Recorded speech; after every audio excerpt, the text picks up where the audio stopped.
السلام علیکم ورحمۃ اللہ وبرکاتہ۔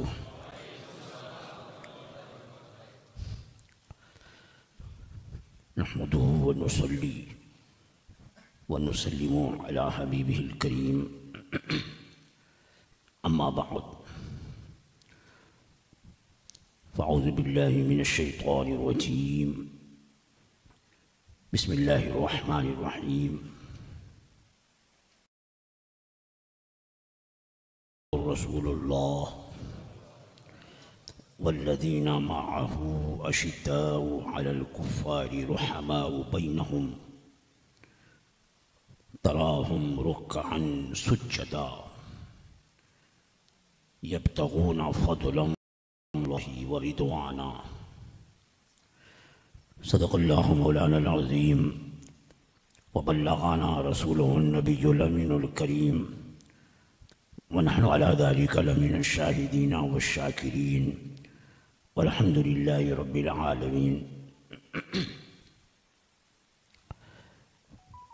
انتہائی عقیدت و محبت کے ساتھ بارگاہ رسالت میں درود و سلام کا نذرانہ محبت پیش کر لیجئے۔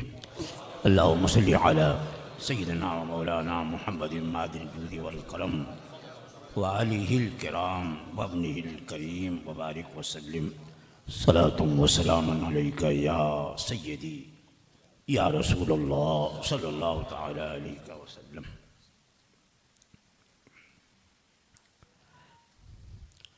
اولین سابقین صحابہ کرام میں، یعنی وہ صحابہ کرام جو ابتداءً اسلام کی روشنی سے منور ہوئے،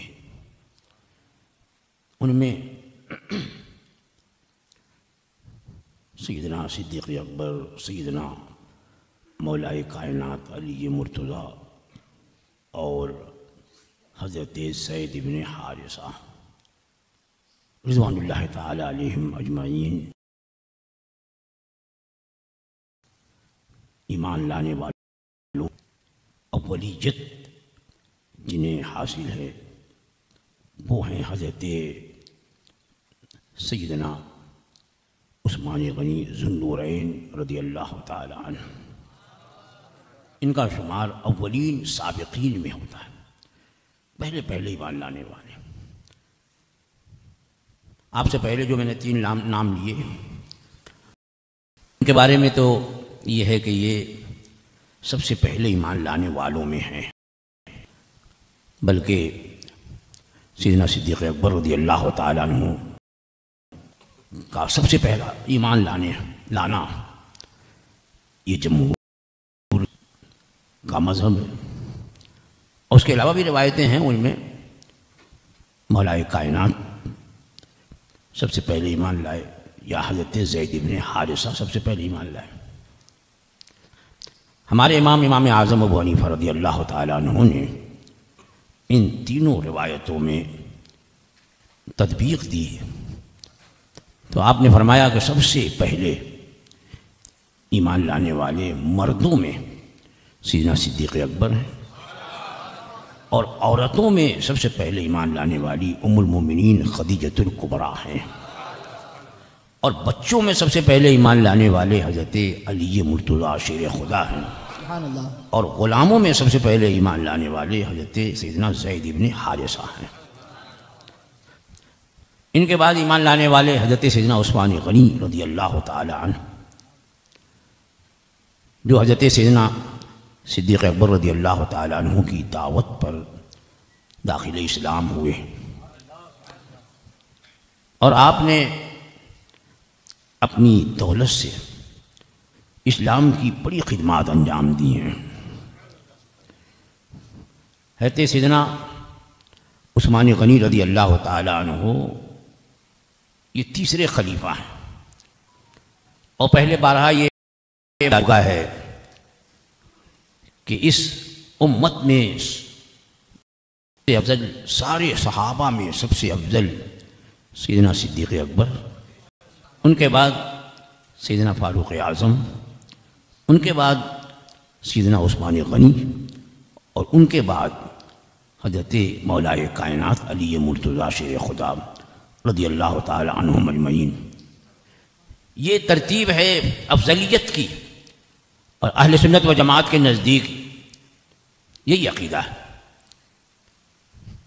اور یہ ترتیب اس وجہ سے نہیں کہ ان کی خلافت اس ترتیب سے ہے اس لیے فضیلت بھی اسی ترتیب سے ہے، بلکہ علماء فرماتے ہیں کہ اللہ کے نزدیک ان چاروں کی اسی ترتیب سے فضیلت ہے، تو اسی ترتیب سے اللہ نے انہیں خلافت بھی عطا فرمائی۔ سبحان اللہ۔ یہ چاروں خلفائے راشدین یہ سب کے سب اسلام کے ستون ہیں۔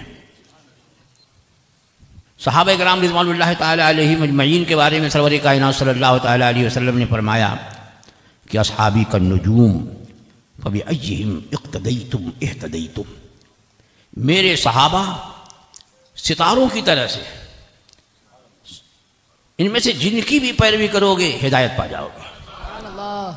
تو صحابہ کرام رضوان اللہ تعالی علیہم اجمعین کے فضائل و مناقب تو احادیث کریمہ میں بھی ہیں اور کلام الہی میں بھی ہیں۔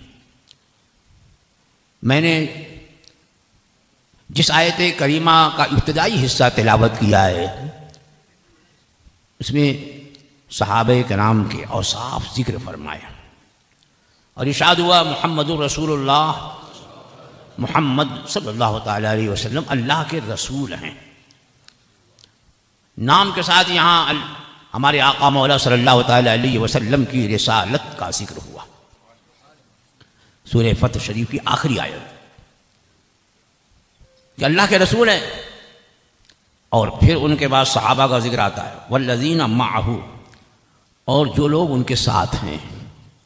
والذین معہ صحابہ کا ذکر ہے، والذین معہ اشداء علی الکفار۔ اللہ اکبر، صحابیت کے بعد جو سب سے پہلا وصف اللہ جل وعلا نے اپنے کلام مجید میں صحابہ کرام کا ذکر فرمایا وہ ہے اشداء علی الکفار، کافروں پر بڑے سخت ہیں۔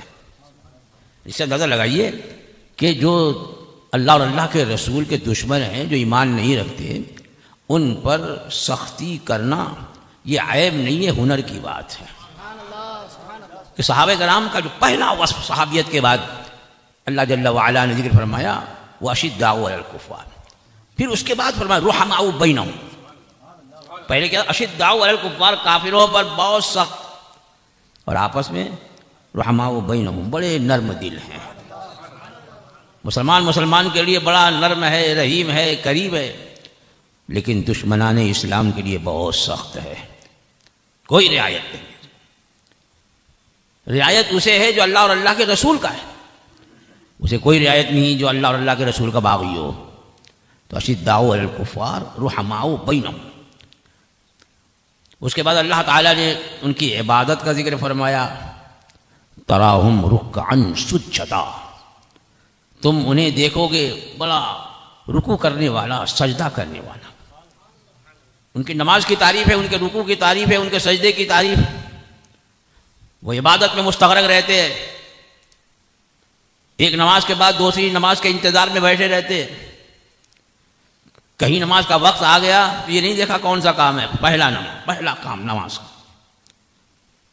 تو ان کے نماز کی بھی تعریف کی، تراہم رکعا سجدا یبتغون فضلا من اللہ ورضوانا، اور وہ چاہتے ہیں اللہ سے، وہ تلاش کرتے ہیں اللہ کا فضل اور اللہ کی رضا۔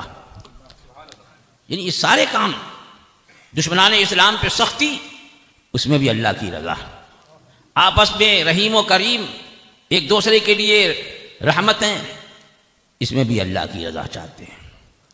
نماز پڑھ رہے ہیں، عبادت کر رہے ہیں، اس میں بھی اللہ کی رضا، کہیں پر کوئی بھی ذرا برابر بھی ریاکاری نہیں ہے، دکھاوا نہیں ہے۔ تو اللہ جل وعلا نے ان کے عمل کو اتنا پسند فرمایا کہ دوسری جگہ ارشاد فرمایا رضی اللہ عنہم ورضوا عنہ، رضی اللہ عنہم ورضوا عنہ، اللہ ان سے راضی۔ یہ تو سند مل گئی کہ اللہ ان سے راضی، لیکن وہی رب ان کے بارے میں فرماتا ورضوا عنہ، اور یہ لوگ اللہ سے راضی. سبحان اللہ. بھائی سارے ایمان والے اللہ سے کہ اللہ ہم سے راضی ہو جائے، اللہ ہم سے راضی ہو جائے.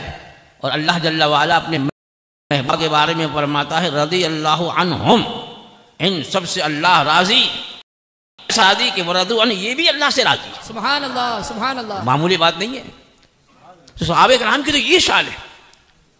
اسی لیے ہم اہل سنت و جماعت کا یہ عقیدہ ہے کہ ہر صحابی کی تعظیم فرض ہے. ہر صحابی کی تعظیم فرض ہے، اور کسی بھی صحابی کی اہانت، گستاخی، توہین یہ حرام ہے. تو یہ ہم اہل سنت جماعت کا عقیدہ ہے. ان صحابہ کرام رضوان اللہ تعالی علیہم اجمعین میں خلفائے راشدین کو سب سے اعلیٰ مقام حاصل ہے. سب سے بلند و بالا مرتبے پر خلفائے راشدین فائز ہیں. جو ترتیب ان کے فضیلت کی ہے وہ بار بار بیان کی جا چکی. حضرت سیدنا عثمان غنی رضی اللہ تعالی عنہ، جن کا لقب ذوالنورین ہے. ذوالنورین، دو نور والا ہے کہ تیری نسل پاک میں ہے بچہ بچہ نور کا، اور تو ہے عین نور، تیرا سب گھرانہ نور کا. سبحان اللہ. سبحان اللہ. تو سرکار کا سارا گھرانہ نور کا، سرکار کی شہزادیاں نور والی. آپ ہی وہ خوش نصیب ہیں کہ جن کے نکاح میں سرکار کی 2 شہزادیاں آئیں. علماء فرماتے ہیں کہ حضرت سیدنا آدم علیہ نبینا علیہ السلام سے لے کر قیامت تک کوئی ایسا فرد نظر نہیں آتا کہ جس کے نکاح میں کسی بھی نبی کی 2 شہزادیاں یکے بعد دیگرے آئیں ہوں سوائے عثمان غنی کی. سبحان اللہ. وہ فضیلت ہے، وہ خصوصیت ہے، کسی اور کو حاصل نہیں، کسی اور کو نہیں. جب سے انسانوں کی دنیا قائم ہے اس وقت سے لے کر قیامت تک انسان باقی رہے. لیکن یہ وہ فضیلت ہے سیدنا عثمان غنی رضی اللہ تعالی عنہ کا. اب کچھ لوگوں نے حضرت سیدنا عثمان غنی رضی اللہ تعالی عنہ کہ اس خصوصیت کو دور کرنے کے لیے، آپ کے اس فضیلت کو ختم کرنے کے لیے معاذ اللہ صلی اللہ تعالی علیہ وسلم کی دیگر شہزادیوں کا ہی انکار کر دیا. حضرت سیدہ خاتون جنت فاطمہ الزہرا رضی اللہ تعالی عنہا کے علاوہ بہت 3 شہزادیاں، سرکار کی 4 شہزادیاں، 4 شہزادیاں، سب سے چھوٹی، سب سے چہیتی، سب سے پیاری حضرت سیدہ خاتون جنت. ان کے علاوہ بھی 3 شہزادیاں ہیں، حضرت زینب، حضرت رقیہ رضی اللہ تعالی عنہن اجمعین. تو آپ کی 2 شہزادیاں. اعلان نبوت سے پہلے رسول اکرم صلی اللہ تعالی علیہ وسلم کی شہزادی حضرت رقیہ حضرت سیدنا عثمان غنی رضی اللہ تعالیٰ عنہ کے نکاح میں آئیں. اور جب حبشہ کی طرف ہجرت ہوئی، پہلی ہجرت جو ہوئی تھی، بعض صحابہ کرام مکے والوں کے مظالم سے تنگ آ کر کے ہجرت پہ مجبور ہوئے تو وہ حبشہ کی طرف گئے. تو حضرت سیدنا عثمان غنی رضی اللہ تعالیٰ عنہ ہجرتین ہیں، 2 ہجرت والے حضرت عثمان غنی بھی ہیں. تو پہلی ہجرت حضرت عثمان غنی نے جو حبشہ کی طرف فرمائی تو اس وقت حضرت رقیہ رضی اللہ تعالیٰ عنہ بھی ان کے ہمراہ تھی، اور دوسری ہجرت فرمائی تب بھی حضرت رقیہ ہمراہ تھی. یعنی دونوں ہجرتیں حضرت رقیہ رضی اللہ تعالیٰ عنہ نے کی. اور ہجرت کے بعد غزوہ بدر کے موقع پر حضرت رقیہ رضی اللہ تعالیٰ عنہ کا وصال ہوا. اسی لیے جب غزوہ بدر کے لیے سرکار تشریف لے جا رہے تھے، حضرت رقیہ رضی اللہ تعالیٰ عنہ سخت علیل تھی، سخت بیمار.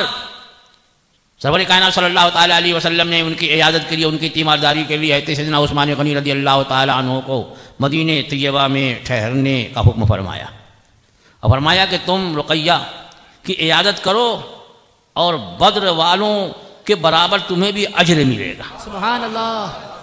یہ بھی خصوصیت کہ آپ بدر کے غزوے میں، بدر کی جنگ میں شریک نہیں ہوئے، لیکن آپ کا شمار اہل بدر میں ہوتا ہے، بدری صحابہ میں ہوتا ہے.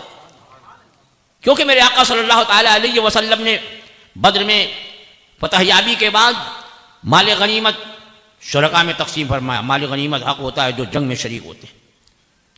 تو فتح کے بعد کفار مکہ کا جو مال غنیمت تھا، رسول اکرم صلی اللہ تعالیٰ علیہ وسلم نے جنگ میں، غزوے میں حصہ لینے والوں کے درمیان تقسیم فرمایا تو حضرت عثمان کا حصہ لگایا.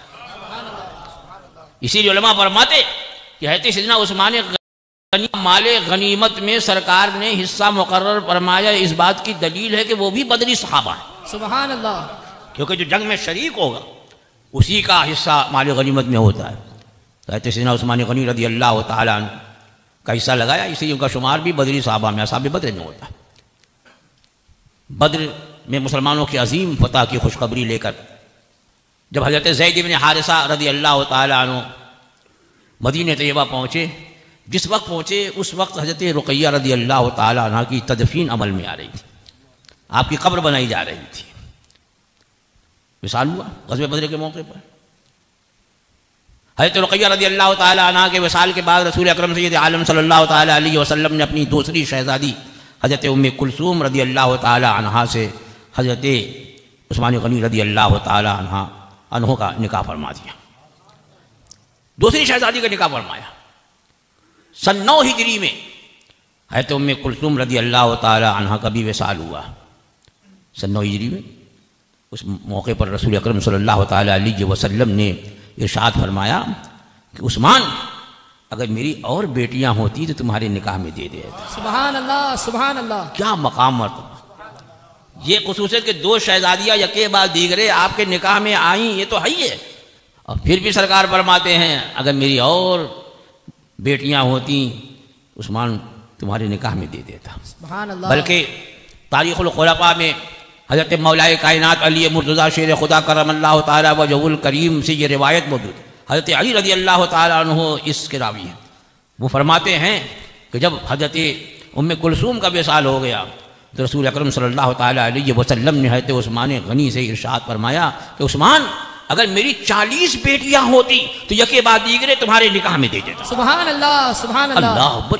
وہ قرب حضرت عثمان غنی رضی اللہ تعالیٰ عنہ کا ایسا قرب ہے میرے آقا صلی اللہ تعالیٰ علیہ وسلم کی بارگاہ میں کہ ایک روایت مطابق فرمایا 40 بیٹیاں ہوتی تو یکے بعد دیگرے تمہارے نکاح میں دے دیتا۔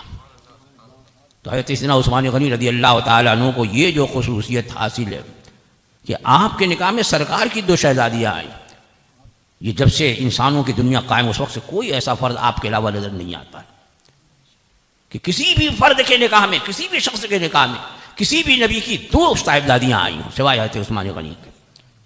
حضرت سیدنا عثمان غنی رضی اللہ تعالیٰ عنہ وہ ہیں، سیدنا ابو ہریرہ رضی اللہ تعالیٰ عنہ فرماتے ہیں کہ حضرت عثمان غنی رضی اللہ تعالیٰ عنہ نے رسول اکرم سید عالم صلی اللہ تعالیٰ علیہ وسلم سے 2 مرتبہ جنت خریدی۔ سبحان اللہ، سبحان اللہ، سرکار مالک جنت فرماتے ہیں کہ 2 مرتبہ سرکار سے جنت خریدی۔ ایک تو وہ بیر روما جب ہجرت کر کے مدینہ طیبہ مکہ معظمہ سے مہاجرین صحابہ پہنچے تو مدینہ طیبہ میں صرف ایک کنواں جو ہے وہ میٹھے پانی کا تھا، بقیہ اور میں پانی جو ہے وہ نمکین کھارا، اور ایک کنواں جو میٹھے پانی کا تھا اس کو کہتے تھے بیر روما، وہ ایک یہودی کا تھا اور پانی بہت مہنگا بیچتا تھا، وہ بہت مہنگا بیچتا ہے۔ اس میں ہجرت سے پہلے مدینہ طیبہ کے جو حالات تھے تو یہاں یہودیوں کا بڑا تسلط تھا، یہ بڑے مالدار اور مدینہ طیبہ کی آبادی میں بڑا اثر رکھتے تھے، کثیر تعداد میں تھے۔ یہ تو بعد ہجرت جب صحابہ کرام رضوان اللہ تعالیٰ علیہم اجمعین کی کثرت ہوئی، ایمان والوں کی کثرت ہوئی، تو یہ آہستہ آہستہ کم ہونے لگے، اور سیدنا فاروق اعظم رضی اللہ تعالیٰ مدینہ طیبہ کیا عرب ہی سے انہیں کہ یہ جو عرب کی سرزمین ہے انہیں بے دخل کر دیا جائے، اور اس سرزمین سے انہیں دور بھیج دیا گیا۔ تو تسلط تھا، تو وہ کنواں جو ایک میٹھے پانی کا کنواں تھا یہودی کا تھا، بہت مہنگا پانی بیچتا۔ اس موقع پر میرے آقا صلی اللہ تعالیٰ علیہ وسلم نے فرمایا کون ہے جو یہ کنواں خرید کر مسلمانوں کے لیے وقف کر دے؟ تو حضرت سیدنا عثمان غنی رضی اللہ تعالیٰ عنہ نے یہودی سے بات کی تو بیچنے کو تیار نہیں، ہاں بات اس پر ہوئی کہ ٹھیک ہے آدھا بیچیں گے، آدھا میرے پاس ہے، آدھا کنواں فروخت کریں گے۔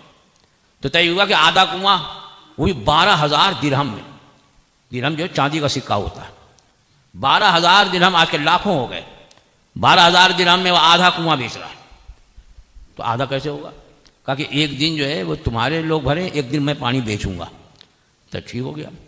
اب صحابہ کرام رضوان اللہ تعالیٰ علیہ اجمعین جس دن ان کی باری ہوتی 2 دن کا پانی بھر لیتے، اب وہ دوسرے دن منہ تکتا ہی رہ جاتا کہ کوئی آئے خریدنے کے لیے۔ جب دیکھا کہ اب وہی پانی بک رہا ہے تو حضرت عثمان غنی خود ہی کہتا ہے یہ آدھا بھی لے لو، آدھا لے لو 8000 میں لے لو، پہلے تو بیچنے کو تیار ہے، اب خود ہی جو ہے تو 8000 درہم میں وہ آدھا بھی بیچ دیا۔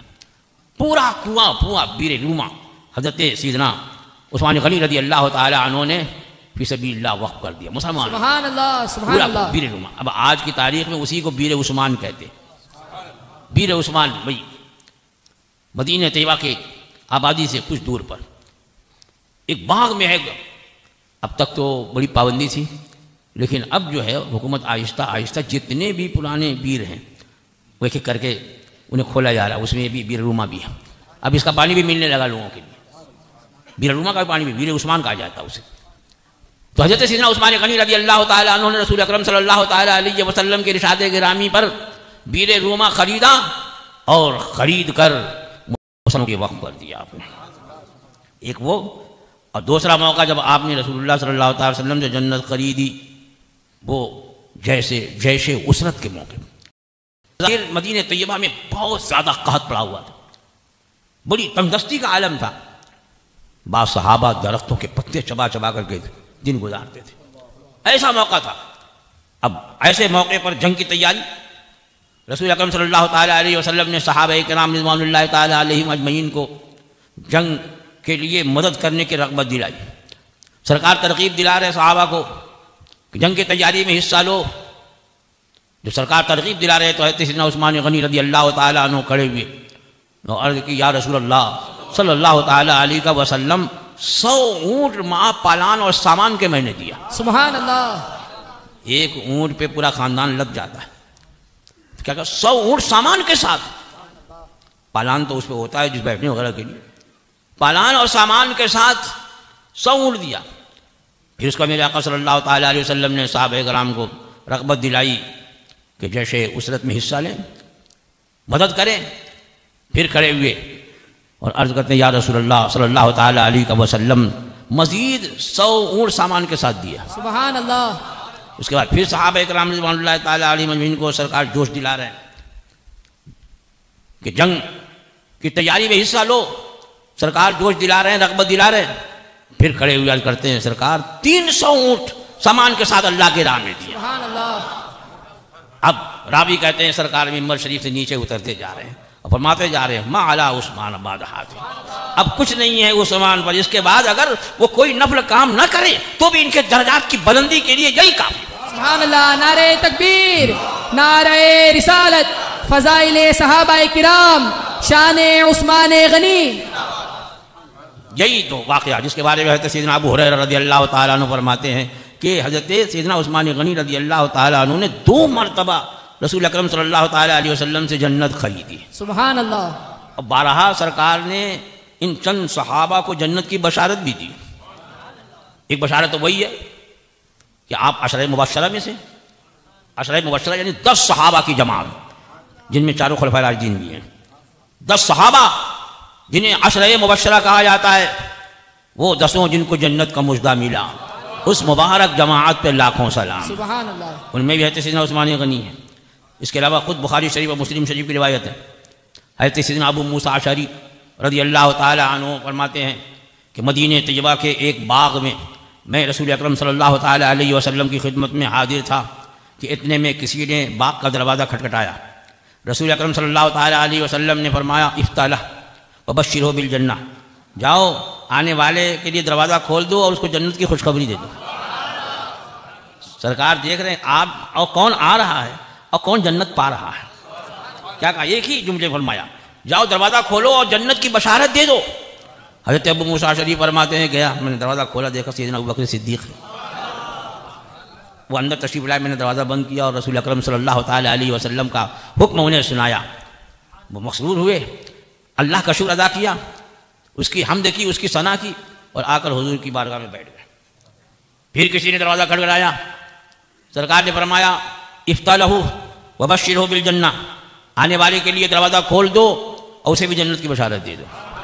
کہتے میں گیا، میں نے دروازہ کھولا، دیکھا فاروق اعظم عمر بن خطاب ہے، میں نے دروازہ بند کیا اور سرکار کا پیغام سنایا، وہ بھی خوش ہوئے، اللہ کی حمد و ثنا کی، اس کا شکر ادا کیا، حضور کی بارگاہ میں آ کے بیٹھ گئے۔ تھوڑی دیر گزری تھی، پھر کسی نے دروازہ کھٹکھٹایا۔ رسول اکرم صلی اللہ تعالیٰ علیہ وسلم نے ارشاد فرمایا افتح لہ وبشرہ بالجنۃ الا بلویٰ تصیبہ، جاؤ آنے والے کے لیے دروازہ کھول دو اور اسے جنت کی بشارت دے دو ان آزمائش اور مصیبتوں پر جو اس کو پڑنے والی۔ یا اللہ، آنے والے کو بھی جان رہے ہیں، ابھی دروازہ نہیں کھلا، کون آیا میرے آقا یہ بھی دیکھ رہے ہیں، وہ جنت کے حقدار ہیں یہ بھی جان رہے ہیں، سبحان اللہ، اور ان پر مصائب ہوں گے یہ بھی دیکھ رہے ہیں۔ جبھی تو کہا الا بلویٰ تصیبہ، اس مصائب پر، ان مصیبتوں پر اسے جنت کی بشارت دے دو جو اس کو پہنچنے والی۔ حضرت ابو موسیٰ اشعری فرماتے ہیں گیا میں نے دروازہ کھولا، دیکھا سیدنا عثمان غنی ہے، حضرت عثمان غنی ہے، میں نے انہیں اندر بلایا، دروازہ بند کیا، سرکار کا پیغام سنایا، انہوں نے بھی اللہ کی حمد کی، ثنا کی، اللہ کا شکر ادا کیا اور فرمایا اللہ المستعان، اللہ ہی سے مدد چاہی جائے گی، یہ مصائب آئیں گے تو اللہ جل وعلا ہی سے مدد چاہی جائے گی، وہی ہمارا مددگار ہوگا۔ تو یہ تینوں شخصیتوں کے بارے میں بخاری اور مسلم شریف کی یہ حدیث ناطق ہے کہ عشرہ مبشرہ میں سے تو ہیں ہی۔ رسول اکرم صلی اللہ تعالیٰ علیہ وسلم نے اور بھی مواقع پر انہیں جنت کی بشارت دی ہے، جنت کی خوشخبری دی ہے۔ رسول اکرم صلی اللہ تعالیٰ علیہ وسلم حدیبیہ کے مقام پر ہوا یہ کہ سرور کائنات صلی اللہ تعالیٰ علیہ وسلم 1400 صحابہ کو لے کر عمرے کا احرام باندھ کر ذوالحلیفہ سے، مدینہ طیبہ سے تقریباً 15-16 کلومیٹر کے فاصلے پر ذوالحلیفہ ہے وہاں کی میقات، وہاں سے احرام باندھ کر سرکار مکہ معظمہ کو روانہ ہوئے۔ مکہ معظمہ سے قریب حدیبیہ کے مقام پر پہنچ گئے۔ یہ حدیبیہ کا مقام جو ہے مکہ معظمہ سے 17 کلومیٹر کے فاصلے پر ہے۔ اب تو وہاں بڑی رونق ہو گئی ہے، پہلے یہ سب رونقیں تو تھی نہیں، لیکن وہاں سرکار نے قیام فرمایا، وہاں ٹھہر گئے۔ ادھر مکے والوں کو خبر ہوئی کہ مدینہ طیبہ سے مسلمان مکے پر حملہ کرنے آ رہے ہیں، اب جوش پیدا ہو گیا، جنگ کریں گے، آنے نہیں دیں گے، طرح طرح کی تیاریاں ہو رہی ہیں۔ ایسے موقع پر رسول اکرم سید عالم صلی اللہ تعالیٰ علیہ وسلم نے مکے والوں کو پیغام دینے کے لیے کہ ہم جنگ کے لیے نہیں آئے، ہم تو عمرے کا احرام باندھ کر عمرہ احرام کی حالت میں جوں بھی نہیں مار سکتے، جنگ کیا کریں، ہم احرام باندھ کر کے آئے، ہمیں عمرہ کرنے دیا جائے، جنگ نہیں کرنے آئے۔ لیکن اب جائے کون؟ کیونکہ مکہ معظمہ سے جو صحابہ کرام ہجرت کر کے آئے تھے تو ان میں سے اکثر سے مکے والے جو ہے بہت سخت ناراض، کون جائے؟ سرکار کی نظر انتخاب پڑی ہے تو عثمان غنی پہ پڑی۔ سبحان اللہ، عثمان جاؤ مکے والوں کو کہو کہ ہم جنگ کے لیے نہیں آئے، ہم تو احرام باندھ کر کے آئے، خانہ کعبہ کا طواف کریں گے، عمرہ پورا کریں گے اور یہاں سے چلے جائیں گے۔ حضرت سیدنا اور وہاں جو اسلام لے آئے، جو صاحب ایمان لوگ ہیں، انہیں تسلی دینا کہ عنقریب تمہارے لیے امن و عافیت کا دور آ رہا ہے۔ حضرت سیدنا عثمان غنی رضی اللہ تعالیٰ عنہ مکہ معظمہ پہنچے۔ مکے میں ان کے بڑے چاہنے والے ماننے والے تھے، ہر دور میں ان کے ماننے والے تھے۔ وہاں پہنچے، مکے والوں نے کہا کہ ٹھیک آپ آ گئے ہو۔ انہوں نے رسول اکرم صلی اللہ تعالیٰ وسلم کا پیغام دیا کہ وہ صرف عمرہ کرنے آئے، خانہ کعبہ کا طواف کریں گے، صحیح کریں گے، چلے جائیں گے، آنے دو۔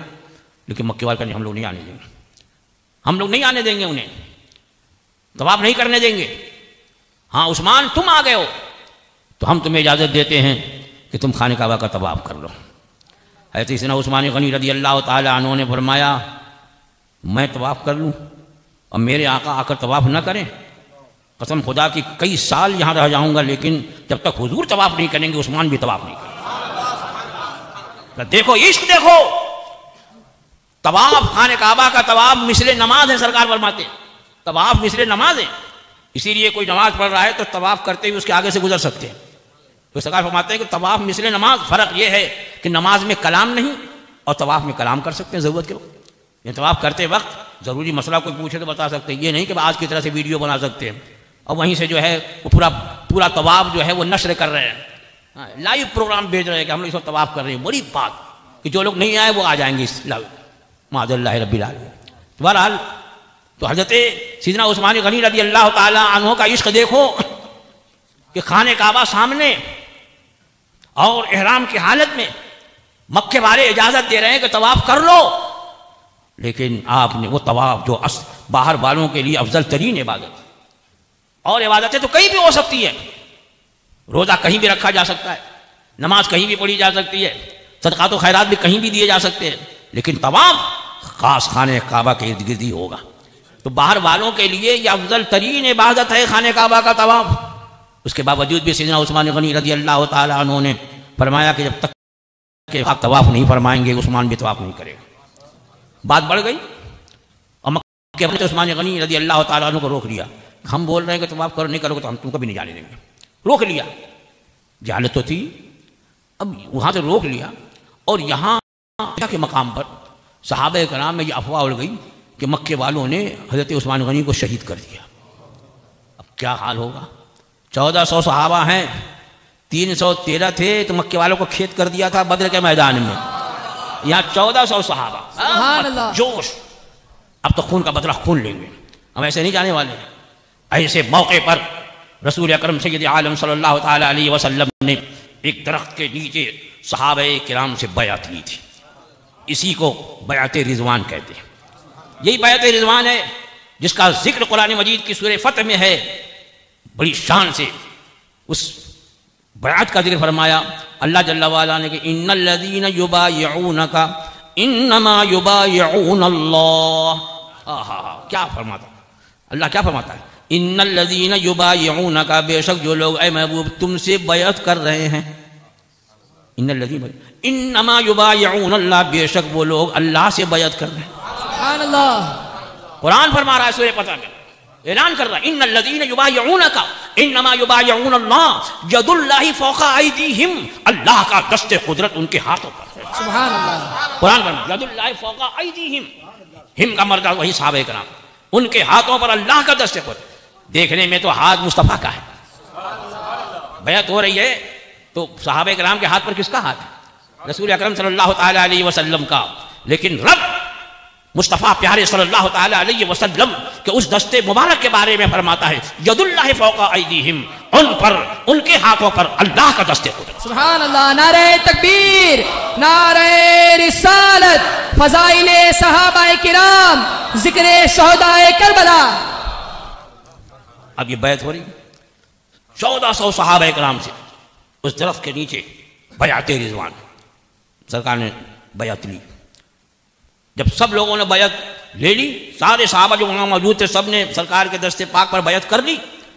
اب دیکھیے میرے آقا کی شان، میرے آقا صلی اللہ تعالیٰ علیہ وسلم نے اپنا ایک ہاتھ بلند فرمایا اور فرمایا عثمان اللہ اور اللہ کے رسول کے کام میں، عثمان اللہ اور اللہ کے رسول کے کام میں ہیں، لہذا یہ عثمان کا ہاتھ، سبحان اللہ، یہ عثمان کا ہاتھ، اور اس ہاتھ کو میرے آقا نے اپنے ہاتھ پہ مار کر کے ان کی بھی بیعت لی ہے۔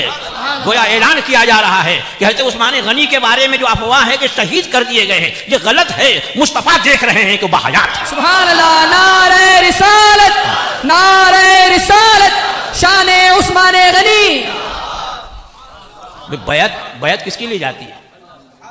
جو دنیا میں موجود ہوگا زندہ، جبھی تو بیعت دی جائے، سرکار بیعت فرما رہے۔ بہرحال اب تفصیل ہے کہ اس کے بعد مکے والے آئے اور پھر جو مساجات ہوئی، صلح نامہ تیار ہوا وغیرہ وغیرہ سب، اور جب صلح ہو گئی حضرت عثمان غنی رضی اللہ تعالیٰ عنہ کو مکے والوں نے واپس بھیج دیا، مکے والوں نے رہا کر دیا، واپس بھیج دیا۔ اب جب حدیبیہ کے مقام پر حضرت سیدنا عثمان غنی رضی اللہ تعالیٰ عنہ پہنچے تو جو یہاں صحابہ کرام تھے کچھ ان میں سے آگے بڑھے، کہا عثمان تم بڑے خوش نصیب ہو، تم بڑے خوش نصیب ہو کہ تمہیں تو خانہ کعبہ کا طواف مل گیا، ہم تو محروم ہو گئے، رہ گئے، ہم رہ گئے اور تم نے خانہ کعبہ کا طواف کر لیا۔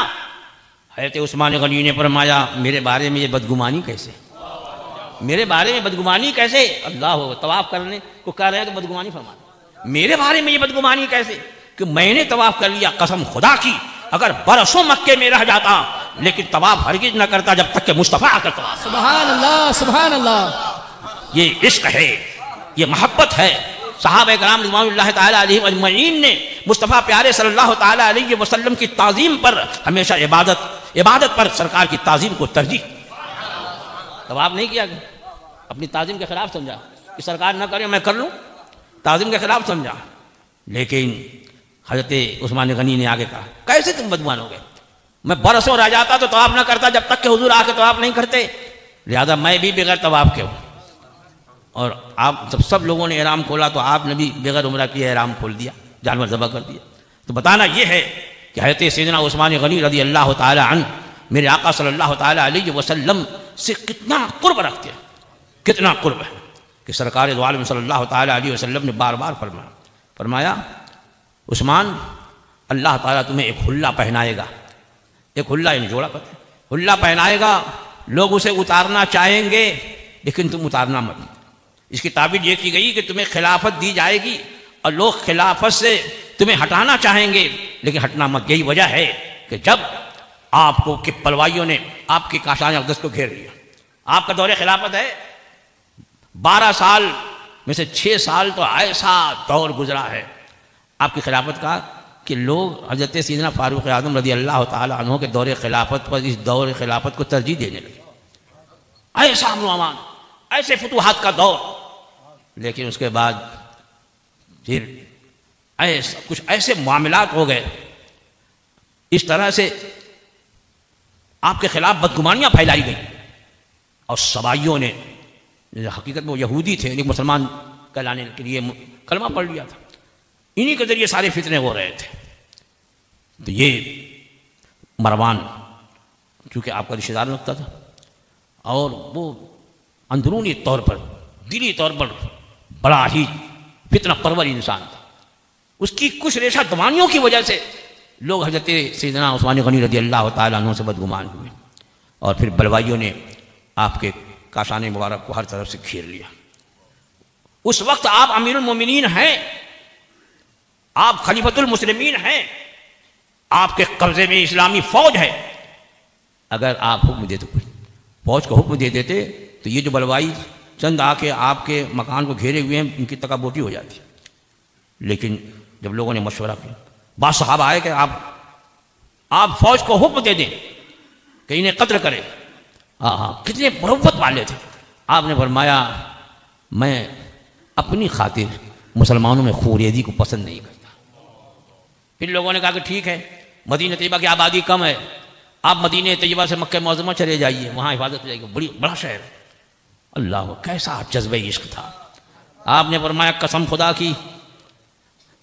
کی مدینہ طیبہ سے باہر جینا پسند نہیں، مدینہ منورہ میں مرنا پسند ہے۔ سبحان اللہ سبحان اللہ۔ اگر جان جائے گی تو شہر رسول میں جائے، شہید ہونا پسند کیے تھے۔ حضرت مولا کائنات علی مرتضیٰ شیر خدا کرم اللہ تعالی وجہ الکریم نے اپنے دونوں شہزادوں کو آپ کے دروازے پر تعینات کر دیا تلوار دے کر، کوئی بلوائی اندر نہ گھسنے پائے۔ حضرت سیدنا زبیر ابن عوام نے بھی اپنے شہزادے کو لگا دیا، عبداللہ ابن زبیر کو دروازے پر تعینات رہو، لہذا بلوائیوں نے دروازے سے نہیں بلکہ دوسرے گھر میں چڑھ کر چھت کے ذریعے آپ کے مکان میں کودے تھے۔ ٹھیک دوپہر کے وقت آپ پر جو حملہ ہوا ہے اس وقت آپ کی اہلیہ محترمہ ہے، بلکہ ایک بدبخت نے حضرت آپ کی اہلیہ نائلہ کو تماشا مارا۔ سیدنا عثمان غنی رضی اللہ تعالیٰ عنہ نے فرمایا اللہ تعالیٰ تیری دونوں آنکھیں پھوڑ دے، دونوں ہاتھ تیرے اور دونوں پاؤں تیرے کٹ جائیں اور تجھے اللہ جہنم میں ڈال دے۔ اس شخص کو حضرت ابو قلابہ کہتے ہیں کہ میں جب پہنچا ایک مقام پر دیکھا ایک شخص چلا رہا کہ میں تو جہنمی ہوں، میں جہنمی ہوں۔ میں نے دیکھا اس کے دونوں ہاتھ کٹے ہوئے، دونوں پاؤں کٹے ہوئے، آنکھ پھوٹی ہوئی۔ میں نے کہا کہ تو ایسا اتنی مصیبت پہ کہہ رہا ہے کہ میں جہنم میں چلا؟ کہاں، میں ان میں سے ہوں جن لوگوں نے حضرت عثمان غنی امیر المومنین کے گھر پر حملہ کیا تھا، اور میں نے جب ان کی بیوی شور کرنے لگی ایک تماشا مار دیا تو انہوں نے مجھے بددعا دی تھی کہ اللہ تیری آنکھ پھوڑ دے، تیرے دونوں ہاتھ دونوں پاؤں کٹ جائیں اور تجھے جہنم میں داخل کر لے۔ 3 باتیں تو پوری ہو گئیں، میری آنکھیں بھی پھول گئی ہیں، میرے ہاتھ بھی ٹوٹ گئے ہیں، میرے پاؤں بھی کٹ گئے ہیں، اور میں یقین رکھتا ہوں کہ ان کی چوتھی بددعا جو میرے حق میں ہے وہ بھی پوری ہو جائے گی۔ ایسے مقبول بارگاہ ان بلوائیوں نے آپ پر حملہ کیا۔ اس وقت آپ قرآن مجید کی تلاوت کر رہے ہیں، کئی روز تک یہ محاصرہ تھا۔ بیر روما جو آپ نے مسلمانوں کے لیے وقف کر دیا اس کا پانی آپ پر بند کر دیا گیا، کوئی پانی لے جانے والا نہیں۔ حضرت مولا کائنات علی مرتضیٰ شیر خدا کرم اللہ تعالی وجہ الکریم کو معلوم ہوا کہ امیر المومنین کے وہاں پانی تک نہیں ہے، تو آپ نے اپنے غلاموں کے ذریعے پانی کے مشکیزیں بھیجے، وہ بھی بڑی تلوار چلنے کے بعد پہنچا، بس وہ آخری پانی پہنچا۔ بھوکے و پیاسے اپنے گھر میں جامع شہادت آپ نے نوش فرمایا، قرآن مجید کی تلاوت فرما رہے ہیں، اسی آیت کریمہ پہ پہنچے تھے، فَسَيَكْفِيكَهُمُ اللَّهُ وَهُوَ السَّمِيعُ الْعَلِيمُ، کہ ایک نابکار نے آپ کا سر تن سے جدا کر دیا، اِنَّا لِلَّهِ وَإِنَّا إِلَيْهِ راجعون۔ جب حضرت مولا کائنات کو خبر ہوئی کہ امیر المومنین شہید کر دیے گئے، وہ ننگے پیر دوڑتے ہوئے آئے اور دروازے پر حضرت امام حسن امام حسین تعینات ہیں، آپ نے امام حسن مصطفیٰ کے سینے پر کھوسا مارا، امام حسین کے تماشا مارا، تم یہاں موجود ہو اور امیر المومنین شہید کر دیے گئے۔ یہ تو بعد میں تحقیق ہوئی کہ بلوائی جو ہے دروازے سے نہیں گئے بلکہ دوسرے مکان پر چڑھ کر چھت سے اس مکان پر اترے اور آپ کو شہید کیا۔ تو اسی لیے علماء نے فرمایا، اسی دور میں بزرگوں نے فرمایا، اسلام ایک مضبوط قلعہ ہے اور اس میں پہلا رخنا قتل عثمان ہے۔